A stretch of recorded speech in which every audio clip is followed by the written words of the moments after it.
तो सभी भाई और बहनों को मेरी तरफ से जय श्री राम। उम्मीद करता हूँ सभी लोग एकदम बढ़िया होगे और वेल आगे भी बढ़िया ही रहना। तो भाई तुम सबके इतने ज्यादा कमेंट्स आ रहे थे, मुझे तो वो कमेंट्स कम हेट कमेंट्स ज्यादा लग रहे थे। तो इस वजह से मैंने ट्रांजिशन एकेडमी के शाम के एपिसोड को बंद करके ये न्यू मांगा स्टार्ट कर दिया है, ताकि आप ये ना बोलो कि आप बार बार मेंबरशिप के लिए नए मांगास ला रहे हो। ऐसा बिल्कुल भी नहीं है, आप सबके लिए भी न्यू मांगा आने वाला था, बट वो ट्रांजिशन एकेडमी खत्म होने के बाद आता। लेकिन कई लोगों ने बार बार मुझे कमेंट किया और जिस वजह से अब मैं शाम को एक न्यू मांगा डालूंगा जो कि सभी के लिए होगा। एंड सुबह में हमारा ट्रांजिशन एकेडमी। अब इस चीज से कौन कौन एग्री करता है मुझे बता देना, और कौन कौन डिसएग्री करता है वो भी मुझे बता सकते हो। तो चलो बिना ज्यादा बातचीत को आगे बढ़ाए मांगा को स्टार्ट करते हैं। लेकिन इसके बारे में मैं तुम्हें थोड़ा सा बता दूं, ये मांगा आपको यूट्यूब पे थोड़ा सा एक्सप्लेन देखने के लिए मिल जाएगा, जो कि लगभग 10 चैप्टर के अप्रोक्स होंगे। बट मेरा यकीन मानो ये मांगा काफी ज्यादा बढ़िया है और इसे काफी पहले ही इनकम्प्लीट छोड़ दिया गया है, जिस वजह से ये मांगा ऑन गोइंग नहीं है। मैं दोबारा से बताता हूँ, ये मांगा ऑन गोइंग नहीं है, ये मांगा कंप्लीट हो चुकी है मांगा राइटर्स की तरफ से, जिसके पूरे 320 एपिसोड हैं। तो अब आप लोग आराम से बैठकर पूरे महीने तक के लिए एक न्यू मांगा को एंजॉय कर सकते हो। और वेल मुझे भी इसकी स्टोरी के बारे में ज्यादा कुछ भी नहीं पता, तो आप सबके साथ साथ में मैं भी इस मांगा को एक्सप्लेन करते हुए एंजॉय करूंगा। तो चलो बिना ज्यादा बातचीत को बढ़ाए बढ़ते हैं अपने न्यू वाले मांगा की तरफ। एपिसोड की स्टार्टिंग में हम यहाँ पर देखते हैं कोई बोलता है हम बिल्कुल मॉन्स्टर्स के बीचों बीच फंस गए हैं। उसके बाद हम देखते हैं एक लड़के और एक लड़की को, जिसके बाद यहाँ पर लड़की बोलने लगती है क्या हम लोग यहाँ पर मरने वाले हैं। उसके जवाब में यहाँ पर लड़का बोलता है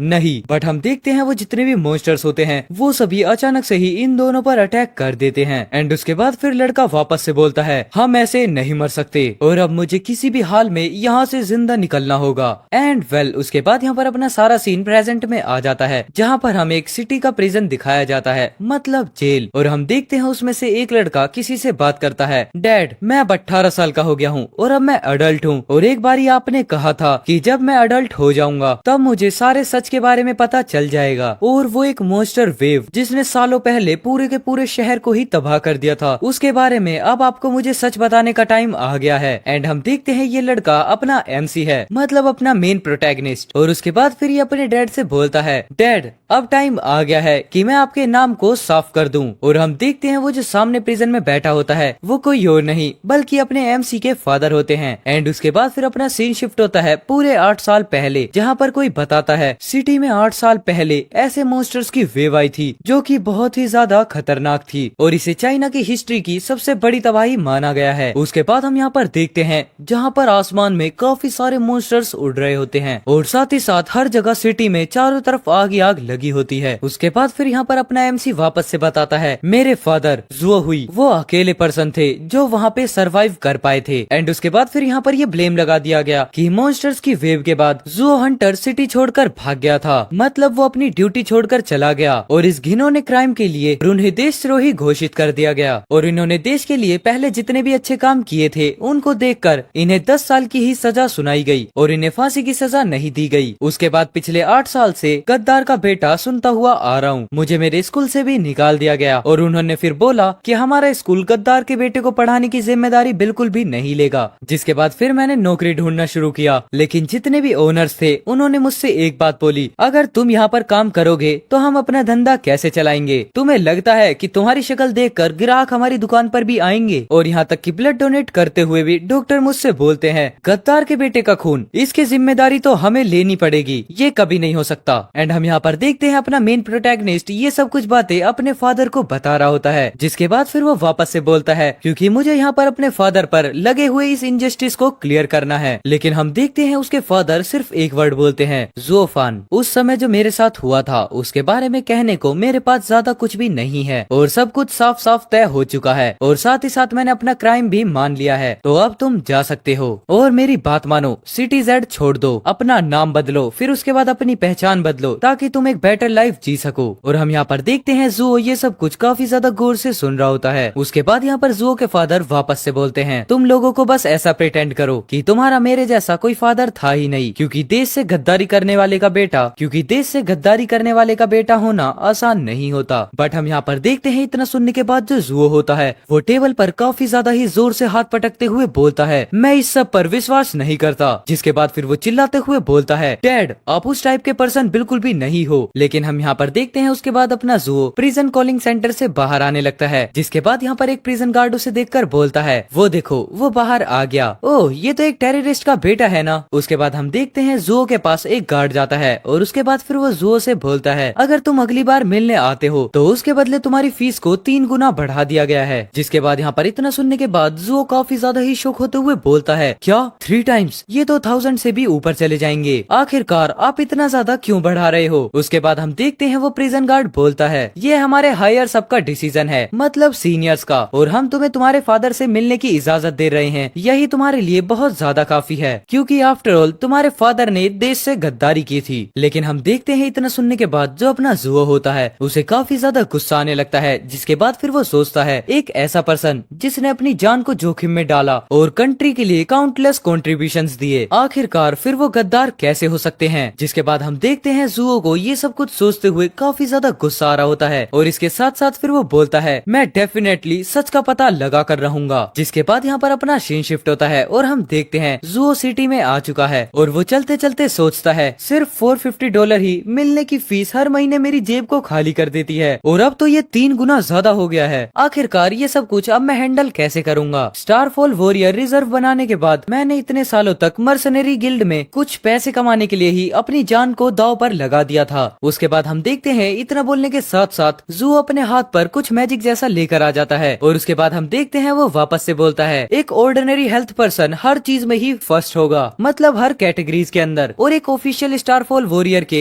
एटलीस्ट 10 पॉइंट्स, वो भी सभी कैटेगरीज के अंदर। लेकिन सिर्फ मेरा माइंड और एजिलिटी ही है जो कि 10 से ऊपर है। इस वजह से मेरी सोचने की और मेरे चलने की जो स्पीड है वो थोड़ी ज्यादा तेज है और जो मेरी फिजिक एंड स्ट्रेंथ है उसके नंबर्स तो पता नहीं पूरे आधे साल से चेंज हुए ही नहीं है। और अगर अब मुझे यहाँ पर अपने फादर के नेम को क्लियर करना है तो मुझे अपनी इन्वेस्टिगेशन को कभी भी नहीं रोकना है। हाँ, मुझे ये बात पता है कि उन्होंने काफी सारी ऐसी चीजें हैं जो कि आज तक मुझे नहीं बताई। खैर चलो छोड़ो, मर्सनरी गिल्ड में जो मैं कमाता हूँ उससे मेरे रहने खाने का खर्चा तो निकल जाता है और उन सबको निकालने के बाद मेरे पास अराउंड $450 ही बचते हैं। लेकिन अब मुझे इसका 3 टाइम्स पे करना होगा। आखिरकार अब मैं ये सब कैसे मैनेज करूंगा। जहाँ पर इतना सोचने के बाद जो जुओ होता है वो अपने एक लॉकेट को पकड़ लेता है और उसके बाद फिर वो उसे देखते हुए बोलता है मेरे पास सिर्फ यही एक वैल्यूएबल ऑब्जेक्ट बचा हुआ है जो कि ये नेकलेस है। और उसके बाद फिर वो नेकलेस के बारे में बताते हुए बोलता है मेरी मॉम ने मुझे ये बर्थडे गिफ्ट पर प्रेजेंट दिया था और उन्होंने मुझे बताया था ये जो नेकलेस है वो मीटियोर फ्रेगमेंट से बना है जिस दिन रात को स्टारफॉल हुए थे, मतलब तारे टूटे थे, जिस वजह से जो इसकी कीमत है वो काफी ज्यादा है। एंड हम यहाँ पर देखते हैं इसके अंदर अपने किम की झलक दिख जाती है। एंड अब इसको देखकर किस किस को अपने किम की याद आई है वो मुझे कमेंट में बता देना। एंड उसके बाद हम फिर देखते हैं ये अपने नेकलेस को पकड़ते हुए बोलता है क्या मुझे ये सेल कर देना चाहिए। एंड इतना सोचने के बाद ही फिर वो अपने गाल पर एक जोरदार थप्पड़ मारता है और उसके बाद बोलता है आखिरकार मैं ऐसा सोच भी कैसे सकता हूँ, मुझे अब जाकर मर्सनरी गिल्ड के अंदर हाई रैंक मिशन को करना होगा। और उसी के बाद फिर यहाँ पर हमारा सीन शिफ्ट होता है सिटी जेड के मर्सनरी हॉल के अंदर, जहाँ पर सभी लोग जुओ के आते ही बोलते हैं क्या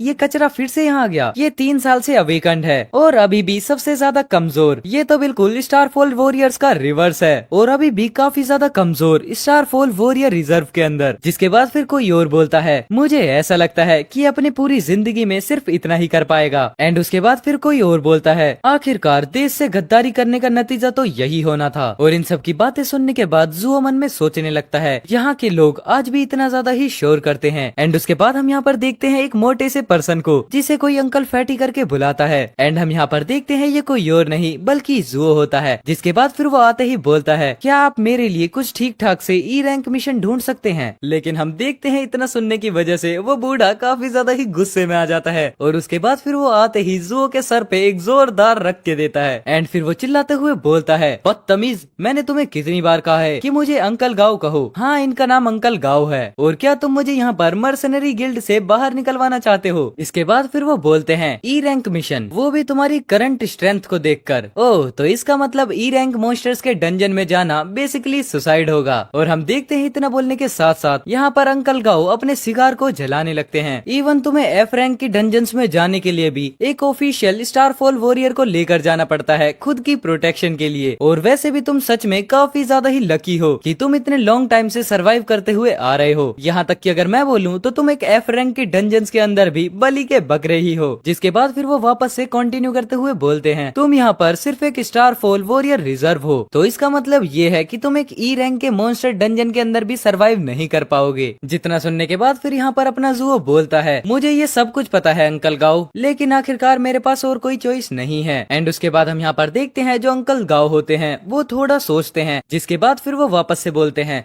यहाँ मेरे पास एक ई रैंक का काम है, इस चीज के पैसे भी अच्छे मिलेंगे, जहाँ पर जो ये ग्रुप है वो स्काउट को ढूंढ रहा है, लेकिन हाँ ये साथ ही साथ एक ई रैंक का मॉन्स्टर डंजन है जो कि उन्हें साफ करने का मिशन मिला हुआ है। एंड ये यहाँ पर काफी ज्यादा ही खतरनाक हो सकता है। एंड इतना बोलने के बाद फिर यहाँ पर जो अंकल गाओ होते हैं वो जुओ को एक लेटर दे देते हैं, जिसे देखने के बाद फिर यहाँ पर जुओ बोलता है ये तो $3000 हैं। एंड हम यहाँ पर देखते हैं इतना पढ़ने के बाद जो जुओ होता है वो अपने अंकल के पैर में पड़ जाता है और बोलता है अंकल गाओ आई लव यू। मतलब इसकी कुछ न कुछ हरकतें तो अपने किम वाली हैं, बेचारा बहुत ज्यादा ही अभी गरीब है। एंड उसके बाद हम देखते हैं अंकल गाओ बोलते हैं ये पार्टी मुझे थोड़ी सी अजीब लग रही थी, तो अपनी आंखें हमेशा खुली रखना। जिसके बाद हम देखते हैं जुओ को, जिसको वापस से अंकल गाओ ने एक पंच दिया था रख के। एंड जुओ फिर बोलता है ओके मैं समझ गया। एंड वेल उसके बाद यहाँ पर अपना सीन शिफ्ट होता है एक मॉल पर, जहाँ हंटर्स के कपड़े मिलते हैं। और उसके बाद हम देखते हैं अपने जुओ को, जिसने नए नए आउटफिट्स पहन लिए होते हैं। और उसके बाद फिर वो सोचता है एक ई रैंक के डंजन को साफ करने के मिशन के लिए वो सभी स्टारफॉल वॉरियर्स हैं या फिर नोविस रैंक या उससे भी अबव। एंड उसके बाद हम यहाँ पर देखते हैं अपने जुओ का एक काफी ज्यादा ही ओपी वाला लुक अपने हंटर्स ड्रेस में। एंड वो वापस से पोज मारते हुए बोलता है मुझे बस यहाँ पर काफी ज्यादा अच्छे से ही स्काउटिंग करनी है, जिसके बाद मुझे अच्छा खासा पैसा भी मिलेगा। एंड उसके बाद हम देखते हैं जुओ कहीं तो पहुँच जाता है जहाँ उसके सामने एक पार्टी खड़ी होती है। और उसे दूर से ही देखने के बाद जुओ बोलता है मुझे ऐसा लगता है कि इस बार मुझे उठाया जाएगा। और वो यहाँ पर धीरे धीरे करके आगे बढ़ ही रहा होता है, लेकिन तभी उस टीम में से एक लड़की उसे नोटिस करती है। एंड उसके बाद फिर वो बोलती है ओह तो तुम स्काउट हो जिसे अंकल गाओ ने रिकमेंड किया था। एंड इतना बोलने के बाद फिर वो अपना इंट्रोडक्शन देते हुए बोलती है मैं इस कॉम्बैट पार्टी की लीडर हूँ और मेरा नाम है मो यिनयुए, जिसे हम मुंह करके बुलाने वाले हैं क्योंकि इसका नाम सच में काफी ज्यादा ही डिफिकल्ट है। एंड उसके बाद हम यहाँ पर देखते हैं जुओ ये सब कुछ सुनने के बाद उसको काफी ज्यादा शौक होते हुए देखता है। एंड फिर मन में सोचता है इसके वेपन्स और इक्विपमेंट्स को देखकर ऐसा लगता है कि एक लेडी है और साथ ही साथ इंटरमीडिएट रैंक स्टारफॉल की वॉरियर। एंड वेल इसी के साथ यहाँ पर ये वाला एपिसोड खत्म हो जाता है। आई होप आपको एपिसोड अच्छा लगा होगा, अगर नहीं भी अच्छा लगा है तो 2 से 3 दिन वेट करो, एपिसोड अच्छा लगने लग जाएगा, अपने आप ही पूरा मांगा अच्छा लगने लग जाएगा। एंड प्लीज मेरी उनसे रिक्वेस्ट रहेगी कि कोई भी कमेंट में बार बार स्पैम ना करे कि ये एक्सप्लेन्ड है, क्योंकि मुझे ये बात पता है। एंड मुझे ये भी पता है कि इसके कम से कम 10 से 15 चैप्टर्स एक्सप्लेन है, तो फिर मैं सिर्फ 10 और 15 चैप्टर्स के लिए पूरे 300 चैप्टर्स को तो नहीं छोड़ सकता। एंड ये बात आपको भी काफी अच्छे से पता होगी। तो चलो इस वाले एपिसोड को यहीं पर खत्म करते हैं एंड मैं मिलता हूँ कल एक और नए इसी के एपिसोड के साथ। तब तक के लिए take care, good bye and जय श्री राम सभी भाइयों को।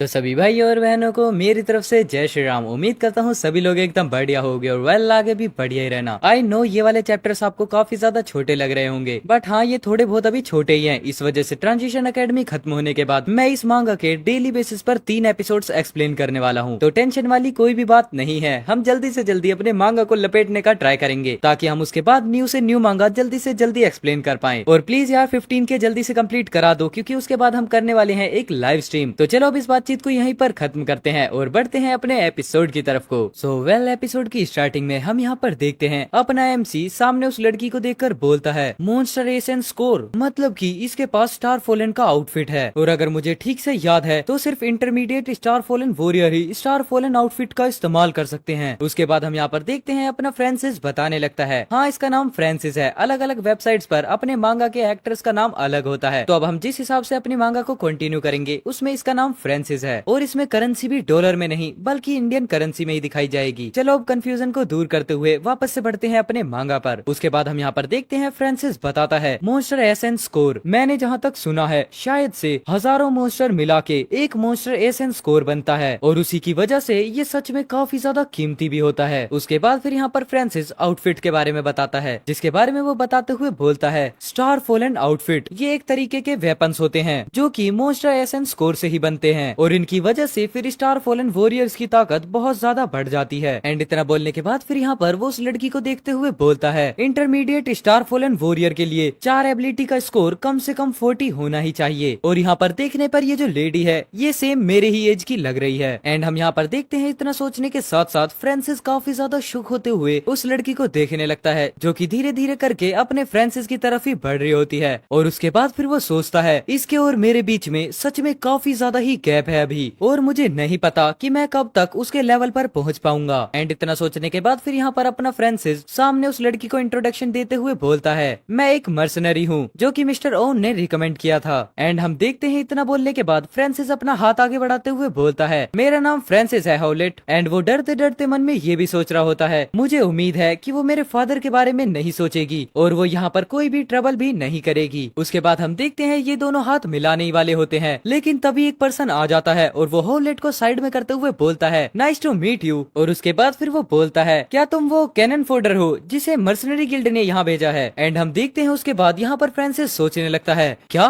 Cannon folder. और उसके बाद हम देखते हैं वो जो दूसरा हंटर होता है वो अपने फ्रांसिस का हाथ काफी ज्यादा जोर से ही दबाने लगता है, जिसे देखने के बाद यहाँ पर फ्रांसिस सोचता है ये सच में काफी ज्यादा ही दर्द कर रहा है। लेकिन हम देखते हैं तभी वहाँ पर कोई आता है और वो बोलता है, बहुत हुआ नाइजिल। एंड इस कन्वर्सेशन के बीच हमें पता चलता है उस हंटर का नाम नाइजिल होता है, जिसके बाद हमें दिखाया जाता है यहाँ पर एक बूढ़े पर्सन को, जो कि बोलता है, क्या तुम्हें यहाँ पर स्टार फॉलन वॉरियर रिजर्व के अंदर एक मेंबर को बुली करना शर्मनाक नहीं लगता। उसके बाद हम देखते हैं नाइजिल फ्रांसिस का हाथ छोड़ते हुए हंसते हुए बोलता है, ये तो सिर्फ एक छोटा सा मजाक था, प्लीज इसका बुरा मत मानना, बाय द वे। एंड इतना बोलने के साथ ही हम यहाँ पर देखते हैं फ्रांसिस को, जिसे नाइजिल के ऊपर अब काफी ज्यादा ही गुस्सा आ रहा होता है। और उसके बाद नाइजिल अपनी बात को कंटिन्यू करते हुए बोलता है, अगर तुम्हें कोई दिक्कत ना हो तो प्लीज साइन कर दो। जिसके बाद हम देखते हैं काफी ज्यादा ही स्पीड में चीज अपने फ्रांसिस की तरफ आ रही होती है और हम यहाँ पर देखते हैं वो फ्रांसिस को बस लगने ही वाली होती है, लेकिन हम देखते हैं अपने फ्रांसिस को जो कि काफी ज्यादा स्टाइल में उसको रोक देता है। और इसे देखने के बाद यहाँ पर नाइजिल सोचता है, क्या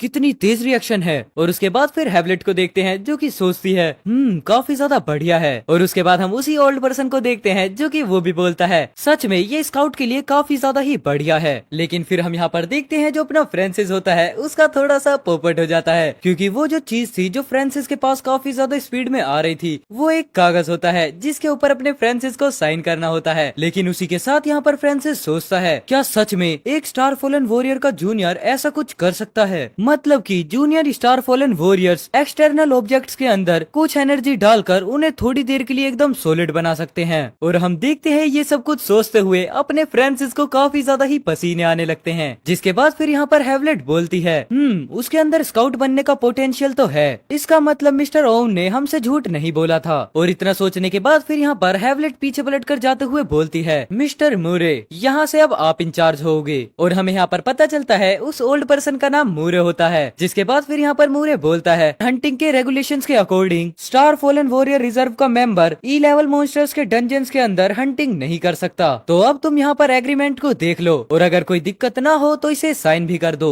जिसके बाद हमें पता चलता है ये सब कुछ बातें मूरे अपने फ्रांसिस को ही बोल रहे होते हैं। एंड फिर यहाँ पर फ्रांसिस भी अपनी आंखें खोलते हुए आसपास देखते हुए बोलता है, तो टोटल 6 पीपल्स हैं और उनमें से भी ज्यादातर जूनियर स्टार फॉलन वॉरियर्स हैं, जिसके साथ साथ उनके पास काफी ज्यादा ही बढ़िया वाले हथियार भी हैं और 2 intermediate star fallen warriors star fallen outfits के साथ हैं। एंड उसके बाद हम यहाँ पर देखते हैं ये सब कुछ सोचते हुए अपना फ्रांसिस काफी ज्यादा खुश होता है और वो साथ ही साथ सोचता है, मुझे ऐसा लगता है कि ये जो टीम है ये ई लेवल के मॉन्स्टर से काफी ज्यादा ही ताकतवर है। और इतना सोचने के साथ साथ यहाँ पर फ्रांसिस अपने एग्रीमेंट पर साइन भी कर देता है, जिसका रिवॉर्ड हमें करेंसीज के अंदर 20,000 बताया जाता है। एंड फिर उसके साथ साथ यहाँ पर फ्रांसिस साइन करते हुए भी सोचता है, मैं तो सच में यहाँ पर काफी ज्यादा लकी हूँ क्योंकि अब मैं यहाँ पर बिना एफर्ट्स डाले भी पैसे कमा सकता हूँ। और फिर हम देखते हैं मूरे को जो कि काफी ज्यादा चिल्लाते हुए बोलते हैं, क्या सभी के वेपन्स रेडी हैं? तो चलो अब चलते हैं। और हम यहाँ पर देखते हैं पूरी की पूरी एक टीम को, जिसके अंदर अभी हमारा 4 लोगों से इंट्रोडक्शन हो चुका है एंड 2 अभी बाकी हैं। और फिर हम देखते हैं यहाँ पर कोई बताता है हम ई लेवल मॉन्स्टर के डंजन के अंदर एंटर हो चुके हैं। और उसके बाद हम देखते हैं यहाँ पर कोई वापस से बोलता है, दुनिया बदलने के बाद जहाँ इंसान रहते थे उन जगहों को बाहर के मॉन्स्टर्स ने अपने कब्जे में कर लिया,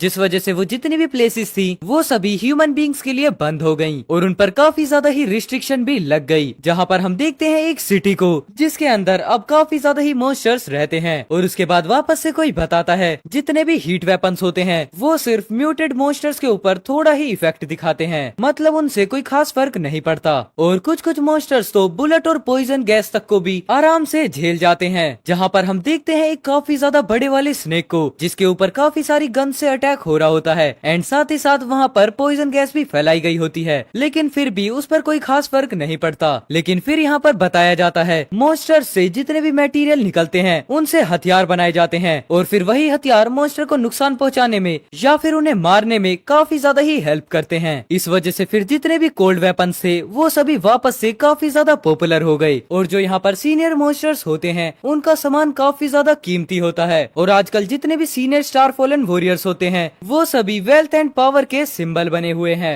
बट हम यहाँ पर देखते हैं उसके बाद अपना सीन शिफ्ट होता है जहाँ पर बताया जाता है ब्राउन सिटी में ई लेवल मॉन्स्टर लेयर। ये ब्राउन सिटी का डाउनटाउन एरिया हुआ करता था, लेकिन अब मॉन्स्टर्स के घूमने की वजह से ये काफी ज्यादा खतरनाक इलाका बन गया है। एंड उसके बाद हम देखते हैं यहाँ पर अपने फ्रांसिस को जो कि छुपते हुए मॉन्स्टर्स को देख रहा होता है और उसके साथ साथ फिर वो सोचता है ये जो काफी ज्यादा अजीब सी साउंड है ये यही मॉन्स्टर कर रहा है। और हम देखते हैं सामने एक मॉन्स्टर्स के पूरे ग्रुप को जहाँ पर अपना फ्रांसिस बताता है ये है फिश लिजार्ड जो कि एक तरीके से ई लेवल मॉन्स्टर है और ये एक तरीके के म्यूटेड मॉन्स्टर है जिसके ऊपर काफी ज्यादा ही मोटी चमड़ी का एक आर्मर होता है जो कि इसे एक तरीके से अमर बनाने का काम करता है। और जो इसके ये दांत हैं ये एक मेटल प्लेट को भी चीर सकते हैं। लेकिन हम देखते हैं उस फिश लिजार्ड को जिसे अचानक से ही कुछ सेंस होता है और हम यहाँ पर देखते हैं जो अपना फ्रांसिस होता है वो अपने एरो एंड बो को लेकर उस पर अटैक कर देता है जो कि सच में देखने पर काफी ज्यादा पावरफुल होता है। एंड उसके बाद हम देखते हैं वो जो अटैक होता है वो सीधा फिश लिजार्ड के सामने आ जाता है